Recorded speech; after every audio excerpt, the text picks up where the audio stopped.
اعوذ باللہ من الشیطان الرجیم بسم اللہ الرحمن الرحیم۔ السلام علیکم۔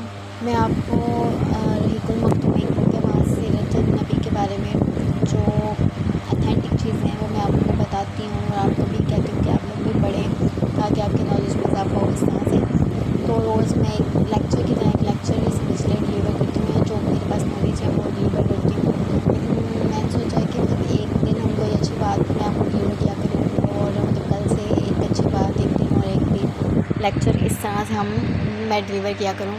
آج کی ویڈیو میں صرف اتنا ہی کہوں گی کہ آپ لوگوں کو اچھی بات میں صرف اتنی ہی کہہ سکتی ہوں یا کہوں گی کہ آپ لوگوں کو سب سے پہلے تو یہ چاہیے کہ اسلام جو ہے وہ حضرت محمد صلی اللہ علیہ وسلم کی وفات کے بعد یہ تو نہیں ختم ہو گیا ہے۔ بہت سارے لوگ ہیں جو اسلام کو پھیلانے کا بھی کام کرتے ہیں۔ آپ سے سب صحابہ نے کیا، پھر تابعین نے کیا، پھر تبع تابعین نے کیا، اور پھر لوگوں نے اسلام کو پھیلانے کا کام جاری ہی رکھا، کیونکہ اسلام کو ہمارا فرض ہے، ہم مسلمان ہیں، ہمیں چاہیے کہ ہم اسلام کو پھیلائیں۔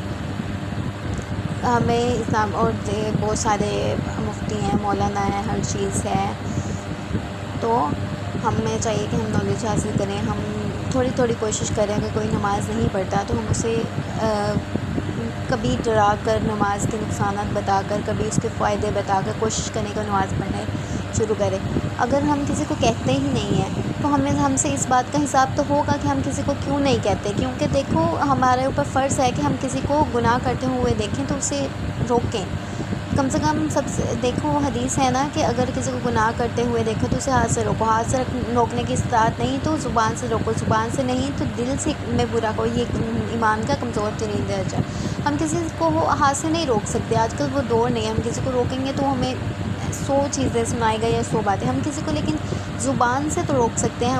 اب ہمیں چاہیے کہ ہم اتنا اچھا لہجہ اختیار کریں کہ سامنے والا ہمیں دیکھ کر امپریس ہو جائے، اور ہمارے بولنے کا انداز اتنا اچھا ہونا چاہیے کہ دائی یعنی کہ بیان کرنے والے کا انداز اتنا اثر انداز ہونا چاہیے کہ سامنے والا جو ہو وہ اثر کرے۔ آپ نے یہ نہیں سوچنا کہ میں اس کو یہ بات بتا رہا ہوں یا تبلیغ کر رہا ہوں تو یہ عمل کرے گا کہ نہیں۔ اگر آپ کو پتہ بھی ہے کہ وہ نہیں عمل کرے گا، آپ کا کام ہے سمجھانا، سمجھائیں، کیا پتہ وہ مان جائے۔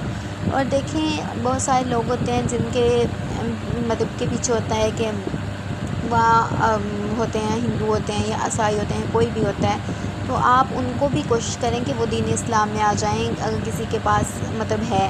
یہ نہیں ہے کہ آپ نے ان کو سیدھا جا کے کہنا ہے کہ آپ نے کیا کہنا ہے ان کو جا کے کہ آپ اس طرح سے کریں، اور کہ آپ اسلام قبول کر لیں، سیدھا ہی آپ جا کے ان کو کہہ دیں تو وہ اس طرح سے نہیں اسلام قبول کریں گے۔